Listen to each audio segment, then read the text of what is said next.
What is up, lads? Welcome to another video. This is Sean, aka AVL Frosty, and today I've got sort of two sort of things to talk about, because basically this is the first time I've done one of these videos in quite a long time, and as part of my I'm actually uploading now kind of schedule thing, I thought I'd bring you another Playing the Objective with a nice post commentary so I can talk and chat and say things. Basically, this is a ranked play game. I was playing the other day. Yeah, that's all you really know about the game. It's clearly a Biolab hardpoint. If you didn't know that, now you know it's a Biolab hardpoint. Anyway, sort of two things to talk about. One of them quite controversial, quite sort of world newsy, don't really want to piss people off. One of them I'm really not happy about though, because I figured this out today. Well, I didn't figure it out, but I sort of realised that science is pointless as a subject at school, to a point. Obviously, science, like most subjects, you want to be doing it. You know, obviously it's the point of year 9, key stage 3, blah blah blah, you want to do science. It's the same way you want to do history, geography, drama, music, whatever the fuck it is. Right, you just got to do everything. When it comes to GCSE, I see no reason why science should be grouped in the same category as English, maths, and for some reason PRE, although don't get me started on why that is a compulsory subject. Anyway, science is a compulsory. I really don't think it should be, because unlike maths and English, it's not a basic skill. Like English and maths, when you look at them, you know, English is English, it's speaking the language of the land, you know, you need that. And maths obviously is also a basic skill. You need maths in life. You don't need science in life beyond, you know, the basic stuff that you learn in key stage 3. It's the same with history, you know. Obviously I love history, I'm doing that at GCSE, but you don't need science. I honestly don't know why it can't just be an option. Like, for example, me, I don't know why, you know, I'm doing triple science, so I thought, oh, I'll do triple because I think I'm smart. Right, anyway, that was just me being cocky, basically. I'm failing triple right now. I cannot do it. It's the only subject that I don't know. Like, I was sitting there today, and I'm thinking, I don't know what any of this means. I don't know why this chemical reacts with this chemical to make this, and then this explodes, and then no one really gives a shit because a lizard has 9 penises, which is the next thing you know, because it has no sort of thing. Like, I'm not considering a career in medicine. I'm not taking science forward to A-level. I don't have to be taking it, you know. You should only take science, or be made to take science, if it's going to take you somewhere. The same way like taking history and drama. It's not on the same level as history and maths. Which is why I want your opinions, guys. I think it's a load of bollocks, frankly. I'm done with science. I'm probably going to get like C's and D's in it, which pisses me off because I want to get good grades. And it's just incredibly frustrating. And I want to know if any of you agree with me. Should science be compulsory, or should they get rid of it and just have 5 options for GCSE? What do you boys think? I'm in year 11. I'm going to be sitting my exams in a couple months, 2 or 3 months. I don't want to be doing science. I don't need to be doing science. Science isn't going to get me anywhere in life. It is not a skill that is going to help me. I'm never going to be, for example, maths. You know, I'm going to be doing my finances, my accounts, stuff like that. English, I'm going to be speaking to people. Science, I am never going to need to know what happens when you mix sodium oxide with fucking helium. I don't care. I don't want to care. Right? Anyway, my second topic, this one a bit more controversial, so I'm going to try and stay a bit more PC on this one.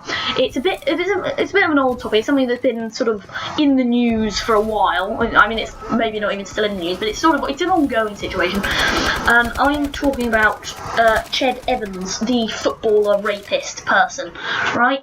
And he's a convicted rapist, right? And he served 2.5 years of a 5-year sentence, I think, something like that.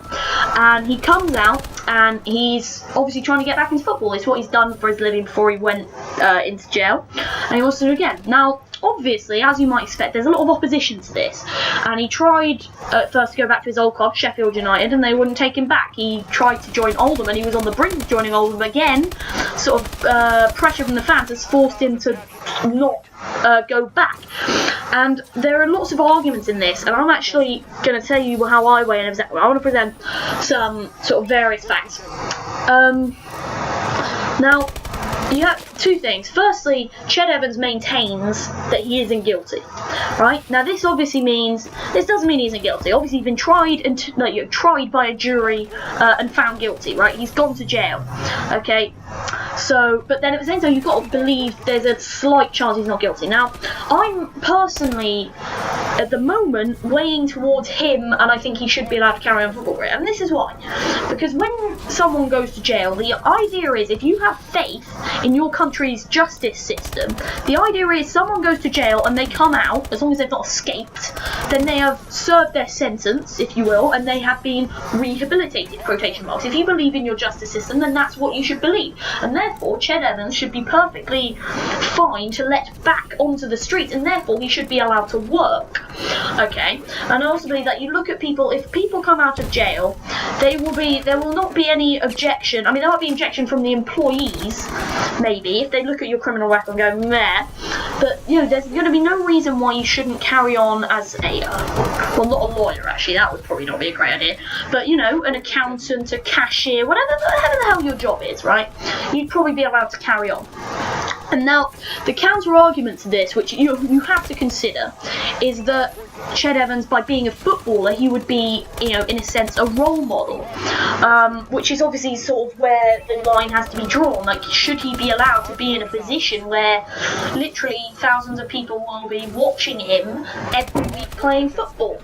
And that's where you've got to think, is it not acceptable for him to go back into playing professional football? I think he should be allowed. I think people should just try and forget about it, to be honest. Like, I think, because, I mean, he's gone through this horrible chapter in his life, regardless of whether he's innocent or not, right? I mean, he's probably guilty. He's probably, like, 99% he's guilty, right? But whatever the thing is, he's done something that has put, like, massive pressure on his life. And the way he's made a living all his life is by playing football.